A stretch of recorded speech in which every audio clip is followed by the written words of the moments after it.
Second intro? What does it mean? Well, if you followed our adventures in Chapter 1, you know that calling it a bumpy ride would be generous, yeah. So this episode hopefully marks a new beginning. If you're just starting here, keep watching, I'll get you up to speed very quickly. It will not be a lot because it's really rather fresh playthrough and we haven't done that much yet. But if you have braved Chapter 1, just feel free to skip to the next video because everything I will say here you already know, probably. Alright, so long story short, in this series our primary goal is to bring the Dragonborn Museum to glory. This is the main hall, that's where we are right now. And just to give you a little sneak peek, for instance here you can see some of the displays we can fill. What that means is we will have to experience everything Skyrim has to offer. The museum accounts for most of the quests, many locations, it accounts for crafting, it encourages exploration. I have gushed about this mod so much in the first episode of the first chapter, I should shut up right now. So I will. The install itself is rather heavy, so I can give no guarantees about its longevity, but I have done my best to make it stable and so far so good. We have battled Crash Demon, but he seems to be at least dormant, and as long as he doesn't return, it should be all good. For now the FPS has stabilized, the crashes have gone away, and I'm hopeful. If you are curious which mods I am using, you can click on the mod watch link in the description. There you can see all of the plugins I have active, and if you go to the other tab, I believe it says mod order or something like that, there you can see all the mods that are actually active in the game. Because I have several merge plugins and some of the mods don't even use plugins, so load order would not tell you about them. If you have any questions, feel free to ask in the comments. I try to respond if only I have information I can give. So, the other mod that's worth mentioning here is obviously Requiem.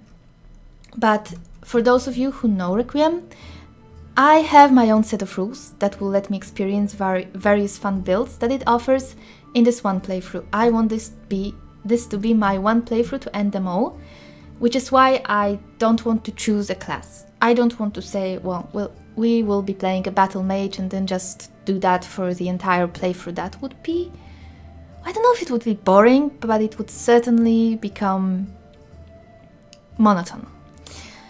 So the idea I have is for certain achievements, accomplishing some goals, I will be giving my characters bonus perks. I have an entire list prepared for that, so it's a set of rules set in stone, so to speak. I will not be randomly adding perks, like, for whatever reason. No. But if you still feel that is cheating, well, okay, I'm a cheater. I just want to have fun, you know, it's a single player game, who cares? But if you are worried that the game will be too easy with that, let me tell you a secret. I'm not good at Skyrim. I really am not. But in case I do get better, I have a few mods lying in the wings, just waiting to be activated that will certainly kick my ass. One of those mods is Deadly Dragons, which is definitely, well, people say it's not needed with Requiem because it makes dragons pretty damn difficult, but in case we need it and in case it still turns out too easy, I also have a mod called the Word Eater Beater, which I have heard is not actually possible to complete with Requiem. Sounds great! When we go to fight Alduin, see how optimistic I am about the longevity of this install? When we go to fight Alduin, I will turn it on, even if just to see what it does. So there's that to look forward to. And we also have a few other mods that can increase difficulty considerably. One of them is the Immersive Creatures, which has plenty of options to make our experience in Tamriel hell. And I also have DFB Encounters, which can, I don't know, spawn random vampires somewhere, so there's plenty of ways to die, no matter how many perks you have. And if all else fails, I will turn off the Invisible Entities Fix, I think it's called, or whatever. The thing that makes one of the most hated mobs in Requiem beatable, I will turn it off and we will know suffering, so don't worry about that. So, when it comes to gameplay, I think that's the most important thing. You can see the mods and I will show you a little bit about the configuration at the end of this video, should you be curious. So then, a little word about the way this playthrough is going to go. It's slow. I am not rushing it, though I will be doing some things off screen like crafting after I have already shown how the mods that affect crafting work. And if you expect something that is just action, action, action and where everything makes sense, no. There are plenty of things here that don't make sense. I can get stuck on trying to mind control a horse using a piece of fence to help me steal some things or whatever. Yes, that should tell you how this playthrough may be going at times. So, when it comes to our character and role-playing we're doing, it is light role-playing, it's only semi-serious. Our character is called Saria. She is a succubus, but she has no interest in succubus-y things. She came to Skyrim because she was sick of being told what to do by some Daedra lords or whatever. She has absolutely no respect for any deities, any gods. She may serve them if it just feels like what she wants to do right now, but not because she believes they deserve it or whatever. When it comes to the laws of people, she also doesn't care. She's basically a rebel who does what she wants, but at heart she's a good person, and she found out that she likes humans more than she likes Daedric gods, Daedra, Aedra, whatever, so she would usually probably take their side, unless some god offered her something shiny that she could bring to her favorite place, you know, and by that I mean we will be doing Daedric quests. If possible, we will be doing them the right way. If there is no right way, we will be doing them the way that works. So, that's basically it. Saria also discovered that she really likes giants because they have saved her life on multiple occasions. She was terrified to find out that companions slew one when she was passing by Whiterun, and now she wants to perhaps join the companions and introduce a ban on killing giants. Unless the giants, of course, literally come into the town and want to kill everybody for no reason. She's not unreasonable in her love for giants. So yeah, basically let's turn off all of this fancy stuff. Let's get off the chair, and I will show you, yes, first journal, so you can know where we are at. Like I said, this is a fresh playthrough, we are level 9, a lot of it is just me stealing some things in solitude. Since chapter 1 I have made a little break and I stole some things basically. So we have taken the quest Lights Out, did a little bit of investigation into it, and it's probably what we will do in the next episode. We have the Interesting Prospect, which is the first quest for the museum. We have not done any here, don't worry, if you want to see the whole quest line, you will get to. This is of course the Golden Claw, Before the Storm. We just got a note from Riften Underground.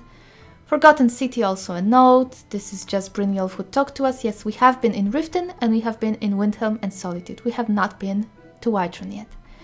The Final Descent, we have actually begun our adventure in Solstheim.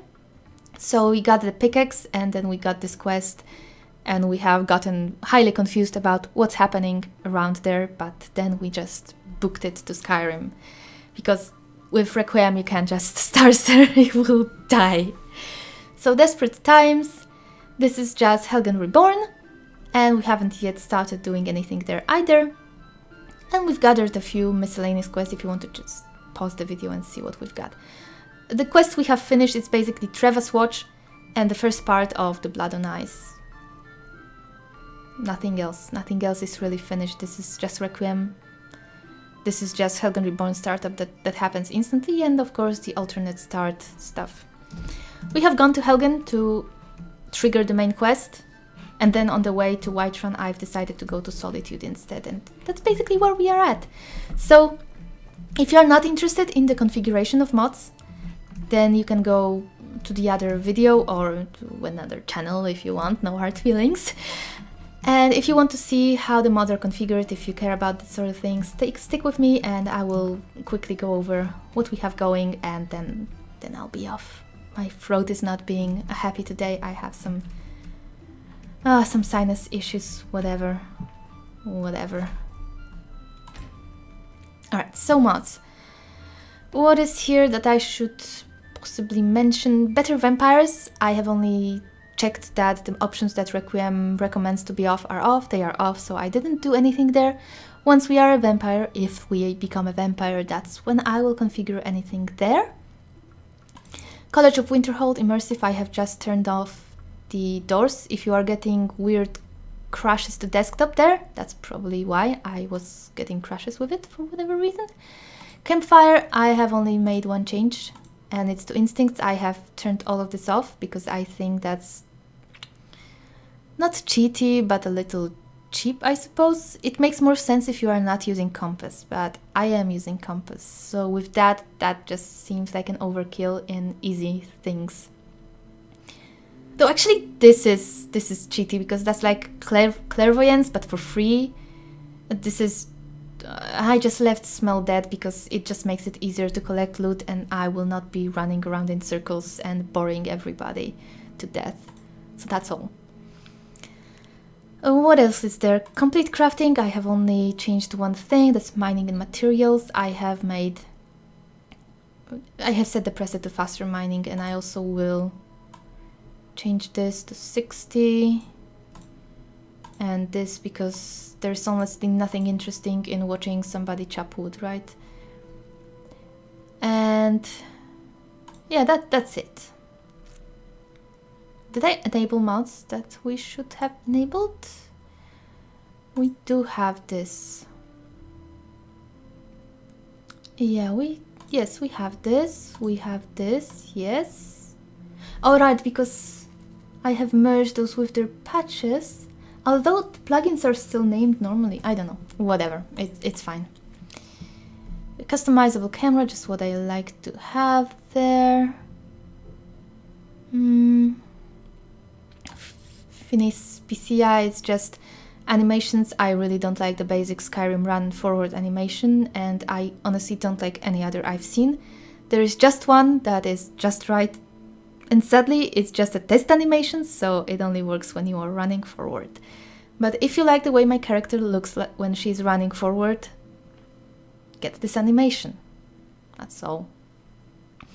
The worst ones for me, of course, no offense to the modders who like it, are those feminine running animations. I just can't. I can't.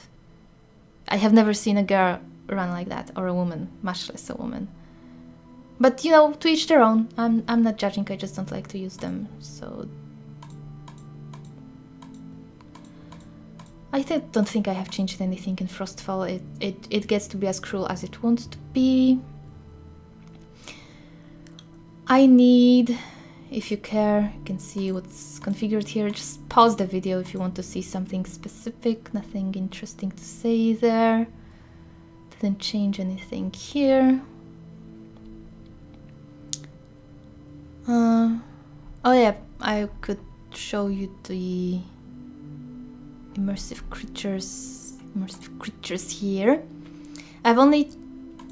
Come on, wake up. Nah. MCM died on me. 1 second. Immersive creatures.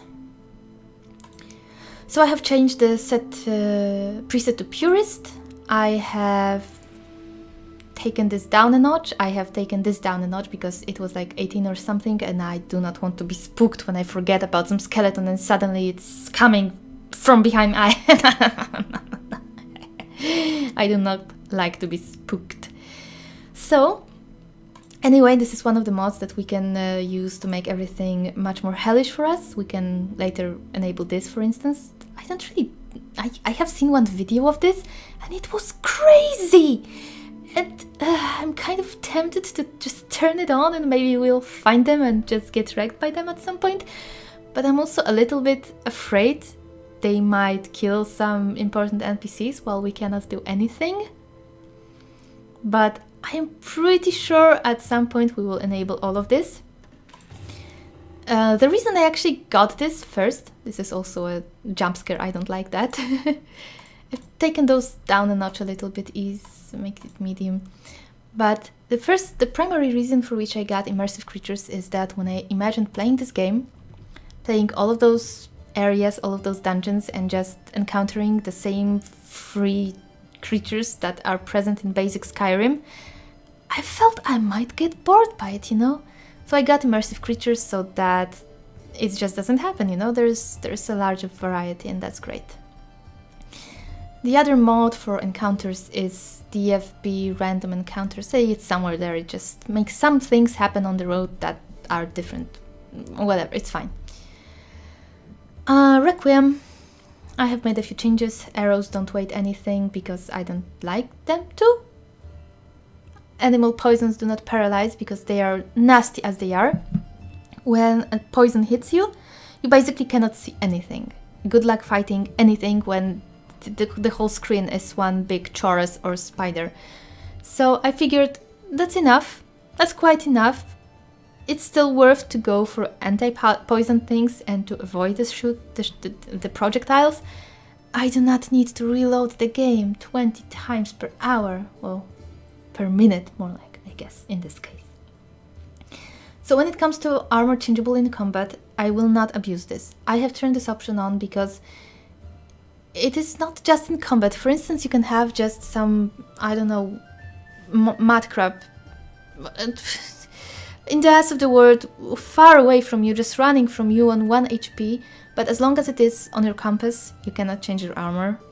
So it doesn't make sense. I will not be abusing this. There will be no changing armor in combat. I will only... Oh my goodness. I need a drink, sorry. I will only do it when it makes sense. Alright. Exhaustion causes no slowdown. Turned it off because losing all of your stamina in Requiem is so easy. Especially since with Kako we don't have the stews. It would be really just walking through half the game.